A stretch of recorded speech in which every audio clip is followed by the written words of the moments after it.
Hello everyone and welcome to Edutap. हम discuss करने जा रहे हैं 5 important MCQs related to the subject of advanced business and financial management and these MCQs they are related again to the chapters of module A of the subject. So without any delay हम इस lecture को start करें, लेकिन उससे पहले मैं आप लोगों को दोबारा रिमाइंड करा दूं अबाउट आवर डेली सीरीज, जहां पर हम आपके साथ मंडे टिल सैटरडे हर दिन शाम को 7 बजे ये वीडियोस लेकर आते हैं, जहां पर बीआरबीएल, एबीएफएम और बीएफएम इन सब्जेक्ट्स के एमसीक्यूज हम आपके साथ डिस्कस करते हैं। And I would like all of you to not miss out on these videos. और अगर आपने अभी तक हमारे चैनल को सब्सक्राइब नहीं किया है तो प्लीज चैनल को सब्सक्राइब करके बेल आइकॉन दबा दीजिए, सो दैट ये जब वीडियोस पब्लिश होती हैं तो आप लोगों के पास तुरंत उसका नोटिफिकेशन भी पहुंच जाए। अब पहला क्वेश्चन जो है, क्वेश्चन नंबर 1, वो आपके सामने है। The question is related to the content theories. Question पूछा गया है, which of the following does not belong to the category of content theories. Management में हम इन कंटेंट थ्योरीज को स्टडी करते हैं in order to motivate our employees. अपने एम्प्लॉइज को, अपने वर्कर्स को मोटिवेट करने के लिए in order to achieve certain goals हम कुछ थ्योरीज को इस्तेमाल करते हैं। इन थ्योरीज में कुछ हमारी कंटेंट थ्योरीज होती हैं और कुछ हमारी एक्सपेक्टेंसी थ्योरीज होती हैं। Content theories are those theories which are basically looking to satisfy the needs of your workers, कि अगर अपने वर्कर्स की कुछ नीड्स को, उनकी कुछ रिक्वायरमेंट्स को अगर आप फुलफिल करोगे तब वो वर्कर्स मोटिवेट रहते हैं और वो ऑर्गेनाइजेशनल गोल्स को अचीव करने के लिए काम करते हैं। They strive to achieve the organisational goals. And then there are certain expectancy theories. These theories से that workers they have to be given certain expectations and in order to fulfil those expectations they will work hard in order to achieve the organisational goals. तो यहां पर जो हमें 4 theories दी गई हैं, पहली है मास्लोज हायरार्की ऑफ नीड्स। ये हायरार्की ऑफ नीड्स अगेन एक कंटेंट थ्योरी है, जहां पर हम ये देखते हैं कि जितने भी वर्कर्स होते हैं उनके पास लेवल्स ऑफ नीड्स होते हैं। उनकी बेसिक नीड्स होती हैं, फिर उनकी हायर नीड्स होती हैं, और हमें उनकी नीड्स को सक्सेसफुली सेटिस्फाई करना होता है in order to motivate our employees. Then comes Herzberg's notion of 2 factors, X and Y factors, and McClelland's theory of acquired needs. All these 3 theories, these are content theories. जो यहां पर एक expectancy theory है वो है Vroom's expectancy theories, which motivates और which indicates towards the expectations in the minds or in the hearts of the workers which have to be catered to in order to motivate them। तो यहां पर आपका correct answer क्या बनेगा? Option number B, क्योंकि पूछा गया है कि कौन सी यहां पर कंटेंट थ्योरी नहीं है। तो आपको ध्यान रखना है कौन कौन सी यहां पर कंटेंट थ्योरीज है। हायरार्की थ्योरी जो है मास्लो के द्वारा दी गई कंटेंट थ्योरी है। जो 2 फैक्टर थ्योरी है, जिसको एक्स एंड वाई थ्योरी भी बोलते हैं, वो हर्जबर्ग की थ्योरी है।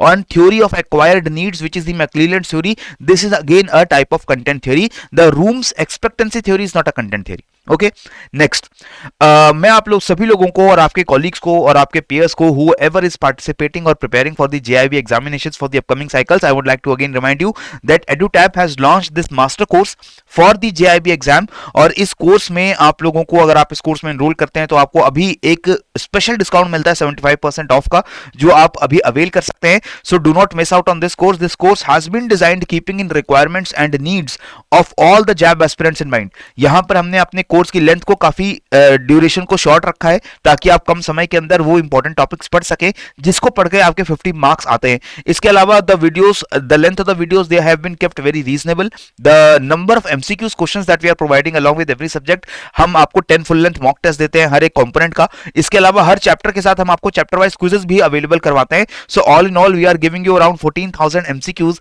From all the 4 components, right. In addition to that, you also have a dedicated discussion forum, phone call की फैसिलिटी है टीचर्स या मेंटर से बात करने के लिए, और इसके अलावा स्ट्रेटजी सेशंस भी आपको मिलते हैं, and live classes before the upcoming examinations, you will also be getting that. And this course is available in very affordable price, so please go and check out the course, जिसका link आपको description box में नीचे दिया गया है। अब आते हैं क्वेश्चन नंबर 2 पे। विच of the following leadership styles is an indication that the leader has confidence in the skills of his or her followers? The leadership styles that lays emphasis on the skills of their followers, जो भी आपके under, आपके jurisdiction में काम करने वाले workers हैं, अगर आप उनकी स्किल्स के ऊपर, उनकी कैपेबिलिटी के ऊपर कॉन्फिडेंस रखते हैं तो ये किस तरीके की लीडरशिप स्टाइल को इंडिकेट करता है? पार्टिसिपेटिव, डेलीगेटिव, अथॉरिटेरियन या transactional? Keep in mind, whenever the leader will have confidence in the skills of their workers or their followers, तो वो ज्यादा से ज्यादा जो काम है उसमें दूसरे अपने वर्कर्स की भी सलाह लेंगे, उनका पार्टिसिपेशन भी इंश्योर करेंगे। तो यहां पर आंसर आपका जो बनेगा वो बनेगा participative leadership style. right? In the delegative leadership style, the worker has somewhat confidence in the skills, lekin still the entire working or entire strategy of the organization that has to be decided by the leader only.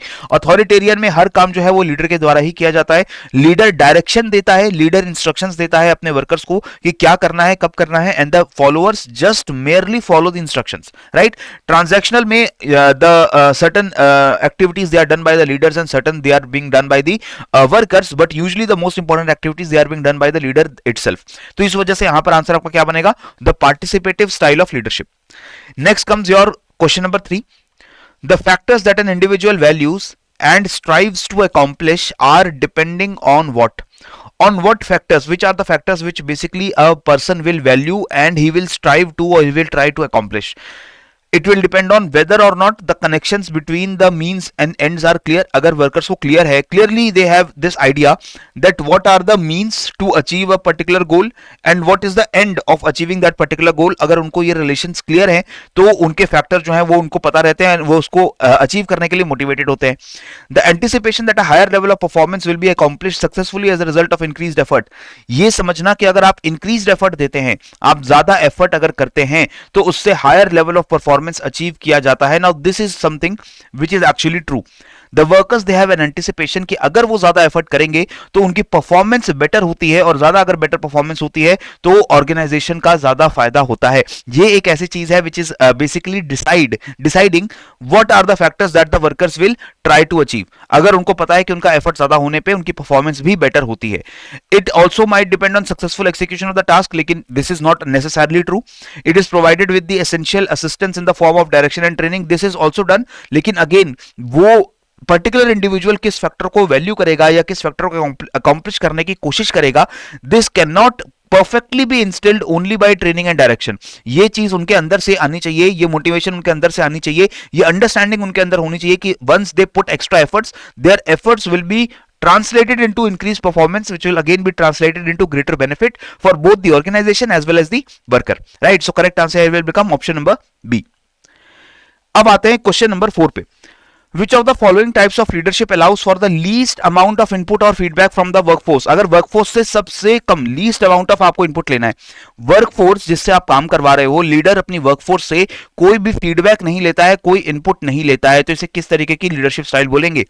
Leadership style that emphasizes direction, a method of leadership based on consultation, a method of leadership based on participation, और a leadership style that emphasizes delegation. अब देखिए consultation या participation जहां भी आपको words दिख रहे हैं, तो यहां पर आपका जो वर्कफोर्स है they will also be participating in the decision making. So obviously there will be some inputs, there will be some feedback from the workers as well. तो यहां पर आपका कंसल्टेशन और जब पार्टिसिपेशन होता है तो वहां पर आपको इनपुट और फीडबैक मिलता है, तो ये हमारा आंसर नहीं बनेगा, right? Similarly when we do delegation, the tasks which are delegated उनका फीडबैक भी दिया जाता है by the workers to the leader. यहां पर जो करेक्ट आंसर हमारा बनेगा that is option number A. When the leadership style is based only on direction, the leader is responsible for only giving the directions and instructions to the workers and he is not worried about the feedback from their workers. तो इसका मतलब है कि यहां पर leadership style जो है वो एक अथॉरिटेरियन या डायरेक्शन के ऊपर बेस्ड स्टाइल है. ठीक है, लास्ट क्वेश्चन जो आप लोगों के लिए मैं छोड़कर जा रहा हूं, जिसका आंसर मुझे आप लोगों से कमेंट सेक्शन के अंदर चाहिए. विच of the following statements about the participatory style of leadership is not true? Participatory leadership style के बारे में कौन सी स्टेटमेंट यहां पर सही नहीं है? The work is distributed among the workers by the leader. Throughout the course of the work, the leader offers advice and direction. The decisions that a leader makes are dependent on the findings that are gleaned from the workforce, or the leader does not delegate any task to the members of the workforce. तो यहाँ पर कौन सा जो एक statement है वो correct नहीं है about the participatory style of leadership? इसका आंसर आप लोग मुझे कमेंट सेक्शन में कमेंट करके बताइए. आंसर क्या है? ए, बी, सी और D option. So that is it that we had to discuss in this particular video. I wish you all the best for the upcoming CIIB examinations. और इसी तरीके से आप पढ़ते रहिए, बढ़ते रहिए. जय हिंद एंड जय भारत.